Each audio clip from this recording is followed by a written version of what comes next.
Hello students, good morning. आज हम लोग अपनी इंटर की क्लास में कल से आगे वाले टॉपिक को डिस्कस करेंगे। लास्ट क्लास में हम लोगों ने देखा था रिलेशंस के बारे में। रिलेशंस के बाद हम लोगों ने स्वतुल्य संबंध क्या होता है इसको भी देखा था। सममित संबंध क्या होता है इसे भी पढ़ चुके हैं आप। आज हम लोग उसी के आगे बढ़ते हैं। आज हम लोग संक्रामक संबंध के बारे में समझेंगे। संबंध यानी इसे हम लोग इंग्लिश में ट्रांजिटिव रिलेशन कहते हैं। अब देखिए ट्रांजिटिव रिलेशन क्या होता है?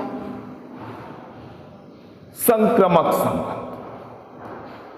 तो इसको आप डिफाइन करते हो कि किसी समुच्चय कैपिटल ए में वह संबंध जिसमें स्मॉल एक्स स्मॉल वाई से स्मॉल वाई स्मॉल जेड से जिस प्रकार संबंधित हो, यदि स्मॉल एक्स स्मॉल जेड से उसी प्रकार संबंधित हो तो दिया गया संबंध आपका संक्रामक संबंध कहलाता है। यानी यहां पर हम इसको डिफाइन करते हैं, R is transitive if and only x comma y belongs to r comma y comma z belongs to r implies x comma z belongs to r। तो यदि इस प्रकार से हम लोग ट्रांजिटिव रिलेशन को एक्सप्लेन कर देते हैं, यहां पर ऐसे समझ लेते हैं इसको, और जहां x comma y comma z belongs to capital A, यानी हम लोग ट्रांजिटिविटी यदि चेक करेंगे तो यहां पर ये कंडीशंस देखी जाएगी। अब इसमें देखिए आप, हम लोग एक एग्जांपल लेकर चलें। a इज इक्वल टू 1, 2, 3, 4 और एक रिलेशन R1 लिखते हैं। तो R1 रिलेशन जब आप यहां पर लिखते हो 1, 2, 2, 3, 1, 3। अब इस रिलेशन को आप देखिए, क्या ये रिलेशन आपका ट्रांजिटिव है? तो आप इस संबंध को देखते हो तो देखो 1, 2 संबंध में है, 2, 3 भी संबंध में है। तो इसका बाद का अवयव और इसका पहला अवयव दोनों सेम है। तो किसका होना आवश्यक है? 1, 3 का। और इस संबंध में आप देखिए 1, 3 उपस्थित है। इसके बाद देखो 2, 3 का किसी से पेयर अप होगा, किसी से पेयर अप नहीं होगा। क्यों? क्योंकि इसका आखिरी अवयव 3 है और हमारे पास किसी भी ऑर्डर पेयर में फर्स्ट एलिमेंट 3 नहीं है। इसका मतलब यहां से हमें चेक करने की रिक्वायरमेंट नहीं है, 1, 3 से भी किसी का पेयर अप नहीं होगा। तो ये संबंध जो आपको R1 दिया है, R1 ये संक्रामक हो जाएगा, यानी R1 हमारा ट्रांजिटिव रिलेशन हो जाएगा। क्लियर हो रहा है? और एग्जाम्पल यहीं पर आप ले लीजिएगा, R2 इज इक्वल टू 1, 3, 3, 1, 1, 2, 4, 4, 1। इस आधार पर हमने एक रिलेशन और लिख दिया। अब इस रिलेशन की हमें ट्रांजिटिविटी देखनी। तो यहां पर देखिए 1, 3 इस रिलेशन में उपस्थित है। तो 1, 3 उपस्थित है, तो इसका हम उसी से जोड़ा बनाएंगे जिसका फर्स्ट एलिमेंट 3 हो, इसका मतलब इसका जोड़ा इससे बन जाएगा। तो 1,3 है, 3,1 है, तो इस रिलेशन को ट्रांजिटिव होने के लिए किसकी आवश्यकता होगी? 1,1 की यहां पर उपस्थित है। इसके बाद देखिएगा यहीं पर 3,1 है, 1,1 है, तो इन दोनों में ये दोनों सेम एलिमेंट है, इसका मतलब इस रिलेशन को ट्रांजिटिव होने के लिए 3,1 की आवश्यकता होगी। तो यहां पर 3,1 उपस्थित है। इसके बाद फिर देखिएगा यहां पर देखिए कि 2,4 है और यहां पर 4,1 है, तो इस रिलेशन को ट्रांजिटिव होने के लिए 2,1 होना चाहिए, जबकि इस रिलेशन में 2,1 उपस्थित नहीं है। तो इसमें हम लोग यहां पर लिखेंगे 2,4 belongs to R2, 4,1 belongs to R2 implies 2,1 does not belongs to R2, अर्थात संबंध जो R2 होगा वो आपका संक्रमक नहीं होगा। तो यहां पर हम लोगों ने देखा ये R1 आपका ट्रांजिटिव है, जबकि R2 आपका ट्रांजिटिव नहीं है। अब हम लोग यहीं पर एक एग्जांपल और लेकर चलेंगे। अभी यहीं पर हम R3 ले लें और इसमें 1,2 3,4 और फिर 1,3 ले लो और फिर 3,4 ले लो। इस रिलेशन को आप देखिए, क्या ये रिलेशन आपका ट्रांजिटिव है? तो इस रिलेशन की ट्रांजिटिविटी को चेक करने के लिए इसमें 1,2 है, 1,2 का तो हम किसी से भी जोड़ा नहीं बना सकते। इसके बाद देखो यहां पे पेयरअप कहां से कहां पर होगा? 1,3 का 3,4 से, यानी यहां पर देखिएगा 1,3 है, 3,4 है, तो 1,4 का होना आवश्यक है, जबकि इस संबंध में 1,4 उपस्थित नहीं है। अर्थात हम लोग यहां पर लिख देंगे 1,3 belongs to R3, 3,4 belongs to R3 implies 1,4 does not belongs to R3, इसलिए संबंध R3 संक्रमक नहीं होगा। तो यहां पर हम लोग ट्रांजिटिविटी चेक कर रहे हैं, तो ट्रांजिटिविटी को चेक करने के लिए ध्यान रखना है आपको, यदि संबंध में x, y, y, z है तो x, z का होना आवश्यक है। अब यहीं पर आप देख लीजिएगा R4 और इस रिलेशन को आप देखोगे 1,1 लिख दिया, 2,2 लिख दिया, 3,3 लिख दिया और 4,4 लिख दिया। अब हमें इसको ट्रांजिटिव चेक करना है, तो देखो 1,1 का किसी से पेयर नहीं बन सकता, क्योंकि किसी भी दूसरे क्रमित युग्म का फर्स्ट एलिमेंट 1 नहीं है। इसी प्रकार 2,2 का किसी से पेयर नहीं बन सकता, 3,3 का किसी से पेयर नहीं बन सकता, 4,4 का किसी से पेयर नहीं बन सकता। तो इसका मतलब ये जो संबंध आपको दिया हुआ है R4, ये ध्यान रखिएगा, ये संक्रमक है, ये रिलेशन आपका ट्रांजिटिव है। क्यों ट्रांजिटिव है? ध्यान रखना है, इसमें संबंध में यदि x, y है, y, z है, तो x, z का होना आवश्यक है। इसी प्रकार यदि हम कोई एग्जांपल ऐसा भी ले लें, R5 इज इक्वल टू 1,2 ले लें, 1,3 ले लें, 1,4 ले लें, इस रिलेशन को आप देखो। तो इस रिलेशन को जब आप देखते हो तो 1,2 का किसी से पेयर नहीं बन सकता, क्योंकि 1,2 का उसी से जोड़ा बनेगा। ये कुछ स्पेशल केस में भी आ जाएगा, आपका 1,2 का जोड़ा नहीं बनेगा। क्यों? क्योंकि 1,2 इसमें है और 2, कोई दूसरा एलिमेंट उपस्थित नहीं है इस, तो यहां पर हमें चेक करने की रिक्वायरमेंट नहीं है। तो ये जो आपको R5 रिलेशन दिया हुआ है, ये संबंध आपका संक्रमक होगा। तो ध्यान देना है आपको, कब कब आपका रिलेशन ट्रांजिटिव होगा और कब रिलेशन आपका ट्रांजिटिव नहीं होगा। ओके, तो इतनी बात आपको ट्रांजिटिविटी में समझ में आ गई होगी। अब इसके बाद हम लोग अगले संबंध पर बात करते हैं।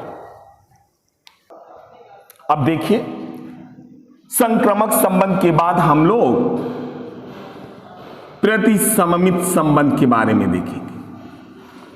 प्रतिसममित संबंध, और इसमें हम लोग एंटी सिमेट्रिक रिलेशन कहते हैं इसको। तो देखिएगा एंटी सिमेट्रिक रिलेशन क्या होता है, प्रतिसममित संबंध। तो इसको भी हम लोग डिफाइन करते हैं कि किसी समुच्चय कैपिटल ए में वह संबंध जिसमें x, y उपस्थित हो, y, x भी उपस्थित हो, तो x और y दोनों आपस में बराबर हो तो दिया गया संबंध कैपिटल R प्रतिसममित होगा। यानी इसको हम लोग डिफाइन करते हैं, R is anti symmetric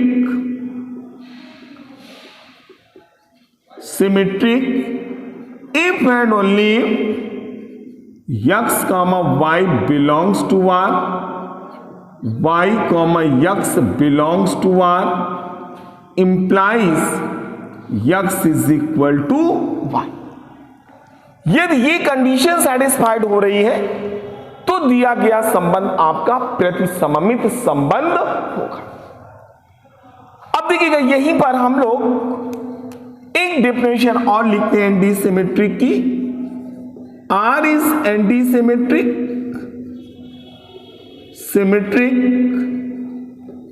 if and only x, y belongs to R implies y, x does not belongs to R। यानी दिए गए संबंध में यदि x, y उपस्थित है तो y, x उपस्थित ना हो तो वो संबंध भी आपका प्रतिसममित संबंध होता है। R जो भी होगा आपका वो एंटी सिमेट्रिक हो जाएगा। तो यहां पर एंटी सिमेट्रिक की ऊपर वाली भी डिफिनेशन जिस एग्जांपल में यूजफुल होगी, हम यहां पर वो भी उस डिफिनेशन में, यानी उस एग्जांपल में इस डिफिनेशन को भी लगाएंगे। और कुछ हमारे पास ऐसे भी सवाल होंगे जहां पर हमें इस डिफिनेशन का भी उपयोग करना पड़ सकता है।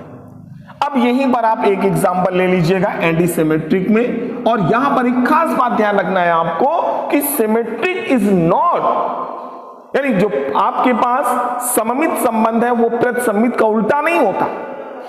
इसी प्रकार यहां पर हम लोग ऐसे भी कह सकते हैं कि प्रतिसममित संबंध सममित का उल्टा नहीं होता।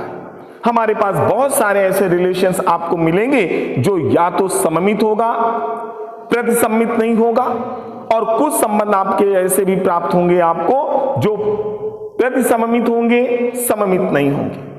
कुछ ऐसे भी मिल जाएंगे एग्जांपल्स आपको जो कि सममित भी हैं, प्रतिसममित भी हैं, और कुछ ऐसे भी एग्जांपल्स हमको मिलेंगे जो ना तो सममित होंगे और ना ही प्रतिसममित होंगे।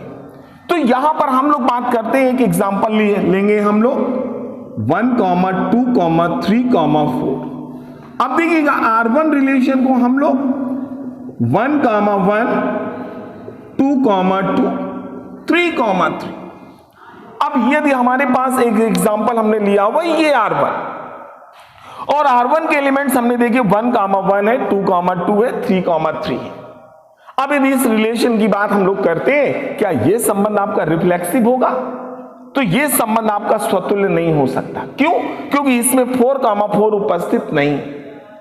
आपसे पूछा जाए क्या यह संबंध सममित होगा, तो सममित वाले डिफिनेशंस लगाइए कि यदि संबंध में x, y है तो y, x भी होना चाहिए, यानी 1, 1 है, उल्टा करिए 1, 1 उपस्थित है। 2, 2 है, उल्टा करिए 2, 2 ये भी उपस्थित है। 3, 3 उल्टा करिए 3, 3 ये भी उपस्थित है, यानी ये संबंध आपका सममित है। अब एंटी सिमेट्री के लिए हम लोग देखें, इसमें 1, 1 है, उल्टा करिए 1, 1 और दोनों एलिमेंट्स आपस में बराबर हैं, यानी ये डेफिनेशन हम लोग लगा रहे हैं। तो यहां पर जो हम लोग रिलेशन R1 लिखेंगे, R1 हमारा कैसा होगा? ये प्रतिसममित होगा। प्रतिसममित संबंध है। अब यहीं पर देखो ये सममित भी है, ये ध्यान रखिएगा, R1 सममित भी होगा, सिमेट्रिक भी होगा। यहीं पर R2 रिलेशन को आप लिख लीजिएगा 1, 2, 2, 3, 3, 4। अब इस संबंध को देखो, अब इस संबंध को हम लोग देखते हैं, इसमें 1, 2 है, 2, 1 उपस्थित नहीं है। इसमें 2, 3 है, 3, 2 उपस्थित नहीं है। ऐसे 3, 4 है, 4, 3 उपस्थित नहीं है। तो ये संबंध भी आपका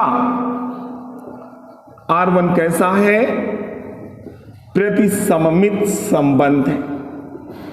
तो यहां पर एक बात देखिएगा, यहां पर R1 हम लोगों ने, ये R2 लिखिए बेटा, R1 नहीं, दिस इज R2।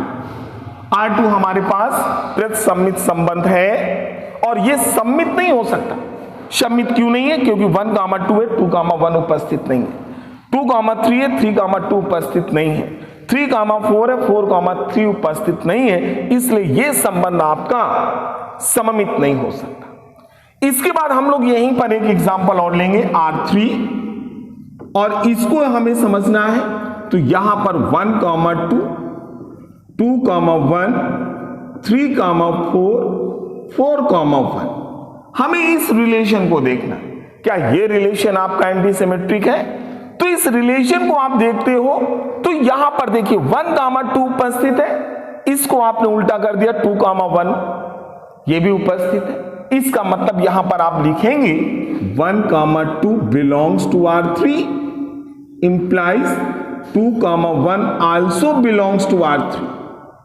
ये दोनों उपस्थित है, इसलिए R3 संबंध जो है वो प्रतिसममित नहीं, प्रतिसममित नहीं। इसी प्रकार यदि हम लोग यहां पर सिमेट्रिसिटी के बारे में देखें तो यहां पर 1, 2 उपस्थित है, 2, 1 है, परंतु 3, 4 यहां पर उपस्थित है, 4, 3 उपस्थित नहीं है। इसलिए यह संबंध आपका सममित भी नहीं हो सकता। तो यहां पर आपको देखना है कब हमारा रिलेशन ट्रांजिटिव, कब रिलेशन हमारा एंटी सिमेट्रिक होगा और कब रिलेशन हमारा सिमेट्रिक होगा। तो यहां पर हम लोगों ने 4 प्रकार के संबंधों को पढ़ लिया। अब हम लोग इसके आगे अगले संबंध पे चर्चा करेंगे। अब हम लोग यहां पर समझेंगे तत्समक संबंध। तत्समक संबंध, तो इसको हम लोग आइडेंटिटी रिलेशन बोल देते हैं। अब देखिए आइडेंटिटी रिलेशन क्या होता है। तो हम लोग इसको डिफाइन करते हैं कि किसी समुच्चय कैपिटल A में परिभाषित वह संबंध जिसमें समुच्चय का प्रत्येक अवयव केवल स्वयं से संबंधित हो, तो वैसे संबंध को हम लोग तत्समक संबंध कह देते हैं। यानी यहां पर आप लिखेंगे capital R is identity relation if and only if x, y belongs to R implies x is equal to y for all x, y belongs to capital। तो इस रिलेशन को हम लोग आइडेंटिटी रिलेशन कहते हैं। अब देखिए यहां पर हम लोग एक एग्जांपल लेकर चलेंगे। A इज इक्वल टू 1, 2, 3, 4 और यहां पर आप R1 लिखेंगे। कोई एग्जांपल आपने ले लिया एक रिलेशन में। अब हम लोग सेट A में रिलेशन लिख रहे हैं और रिलेशन क्या है आपके पास 1, 2, 2, 3, 3, 4, 2, 2, 3, 3, 4, 4। सपोज कीजिए आपके पास ये रिलेशन, क्या ये रिलेशन आपका आइडेंटिटी रिलेशन होगा? तो इस रिलेशन को आप देखिएगा तो यहां पर आप देखेंगे कि इसमें 2, 2 है, 3, 3 है, 4, 4। 1, 1 उपस्थित नहीं है और साथ में यहां पर 1, 2 उपस्थित है, परंतु 1 और 2 आपस में बराबर नहीं है। तो इसलिए यह संबंध R1 तत्समक संबंध नहीं होगा। क्या यह संबंध स्वतुल्य है? तो स्वतुल्य भी नहीं होगा। रिफ्लेक्सिव क्यों नहीं होगा? क्योंकि यहां पर लिख सकते हैं 1, 1 does not belongs to R1, इसलिए संबंध R1 स्वतुल्य भी नहीं होगा, स्वतुल्य भी नहीं होगा। यह हम लोगों ने लिख लिया। इसके बाद हम लोग यहीं पर R2 एक दूसरा रिलेशन देखें। R2 में 1, 1, 2, 2, 3, 3, 4, 4, 2, 3 ये रख लिया। अब इस रिलेशन को आप देखिएगा तो इसमें देखिएगा हमारे पास 1, 2, 3, 4 ये एलिमेंट्स तो आपने देख लिए जिसमें दोनों अवयव आपस में बराबर है, परंतु यहां पर 2, 3 परंतु 2 और 3 आपस में बराबर नहीं होते, इसलिए यह संबंध आपका तत्समक नहीं होगा, स्वतुल्य होगा। तो यह संबंध आपका स्वतुल्य है परंतु तत्समक नहीं। तो लिख देंगे आप R2 स्वतुल्य है परंतु तत्समक नहीं होगा। इसी प्रकार हम लोग एक रिलेशन और देखें। R3 is equal to 1, 1, 2, 2, 3, 3, 4, 4। अब यदि इस संबंध को आप देखते हो तो यहां पर हम लोग सेट A में 4 अवयव हैं, तो आप देखिएगा 1, 1, 2, 2, 3, 3, 4, 4। तो ये संबंध आपका कैसा है? स्वतुल्य भी है व संक्रमक, स्वतुल्य है व तत्समक भी होगा, तत्समक भी होगा। तो देखो दोनों में बहुत थोड़ा सा डिफरेंस है, यहां पर आप ध्यान दीजिएगा, दोनों कंफ्यूज मत होइएगा, रिफ्लेक्सिव और आइडेंटिटी रिलेशन। तो हम लोग जब भी कोई संबंध को देखना है कि यह संबंध आपका स्वतुल्य है, तो हम लोग जानते थे कि उसमें समुच्चय A को आप देखते थे, इसमें 4 एलिमेंट है, तो 1, 2, 3, 4 ये 4 अवयव आपको दिए। तो हम लोग वहां पर देखते थे कि 1, 1, 2, 2, 3, 3, 4, 4 यदि ये 4 अवयव उपस्थित हैं, बाकी कुछ भी उपस्थित हो या ना हो तो वो संबंध आपका स्वतुल्य होता है। परंतु तत्समक में आप देखिएगा कि ये 4 अवयव तो हैं, परंतु इन चारों को छोड़कर यदि कोई भी दूसरा अवयव उपस्थित होगा तो संबंध आपका तत्समक नहीं होगा। इसी प्रकार इन चारों में से यदि एक भी आप ऑर्डर पेयर मिस कर दिया, एक भी ऑर्डर पेयर इन चारों में उपस्थित नहीं होगा, तो फिर संबंध आपका तत्समक नहीं हो सकता। क्लियर हो गया? तो यहां पर हम लोगों ने ये 5 प्रकार के रिलेशंस देखे। अब इसके बाद हम लोग अभी एक और रिलेशंस देखेंगे। अब हम लोग यहां पर समझेंगे तुल्यता संबंध। अब ये तुल्यता संबंध क्या होता है, इक्विवेलेंस रिलेशन क्या होता है, तो इसको हम लोग डिफाइन करते हैं कि किसी समुच्चय में परिभाषित वह संबंध जो स्वतुल्य कॉमा सममित व संक्रमक होता है,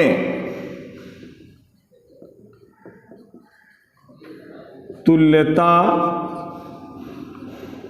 संबंध कहलाता है। अब देखो, यानी हम लोग इक्विवेलेंस रिलेशन चेक करना है तो वो हमारा रिलेशन रिफ्लेक्सिव हो, सिमेट्रिक हो, ट्रांजिटिव। यदि रिलेशन ये तीनों रिफ्लेक्सिविटी, सिमेट्रिसिटी और ट्रांजिटिविटी तीनों एक्सप्लेन करता है, तो वो संबंध हमारा इक्विवेलेंस रिलेशन होगा। आप लोगों से प्रश्न जो भी दिया जाएगा उसमें एक प्रश्न तुल्यता संबंध का भी आपसे पूछा जाता है। यहां पर जो सवाल आपको दे दिया जाएगा, एक संबंध दे देगा आपसे और आपसे कहेगा सिद्ध कीजिए दिया गया संबंध तुल्यता संबंध। तो तुल्यता संबंध आपको प्रूव करना है, तो तुल्यता संबंध को प्रूव करने के लिए पहले आपको संबंध दिखाना पड़ेगा रिफ्लेक्सिव, स्वतुल्य, फिर आप दिखाइए सममित और फिर दिखाइए आप संक्रमक। अब ये दिया गया संबंध स्वतुल्य, सममित और संक्रमक में एक भी कंडीशन होल्ड ना कर पाए तो फिर वो संबंध हमारा तुल्यता संबंध नहीं होगा। तो यहां पर हम लोगों ने जो अभी आज रिलेशंस के बारे में अभी क्लास पढ़ी, हर रिलेशंस के बारे में हम लोगों ने समझा। अब थोड़ा सा इसको समराइज कर लीजिएगा। देखिए हम लोग इसको थोड़ा सा समराइज करते हैं। जो 5 रिलेशंस हमारे पास थे, 2, तो ये पहला कौन सा था? स्वतुल्य संबंध। और फिर कौन सा था? सममित संबंध। फिर तीसरा कौन सा था?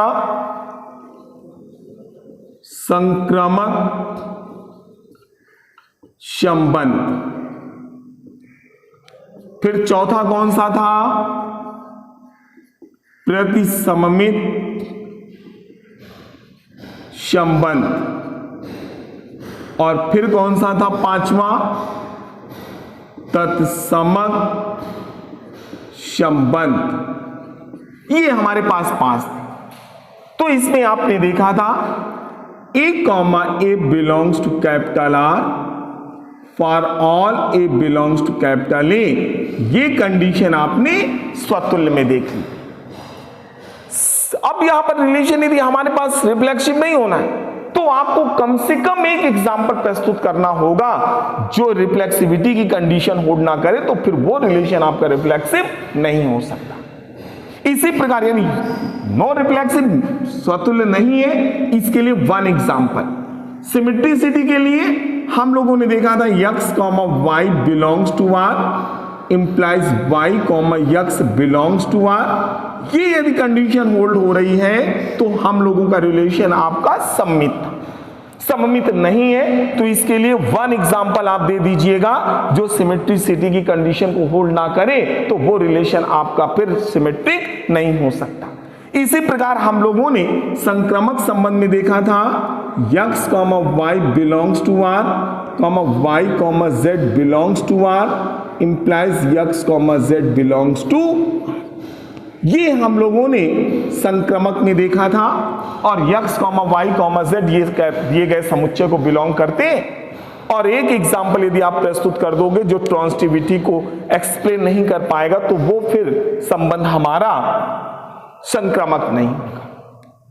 इसी प्रकार एंटीसिमेट्रिक में आपने देखा था x, y belongs to r, y, z belongs to r implies x बराबर y।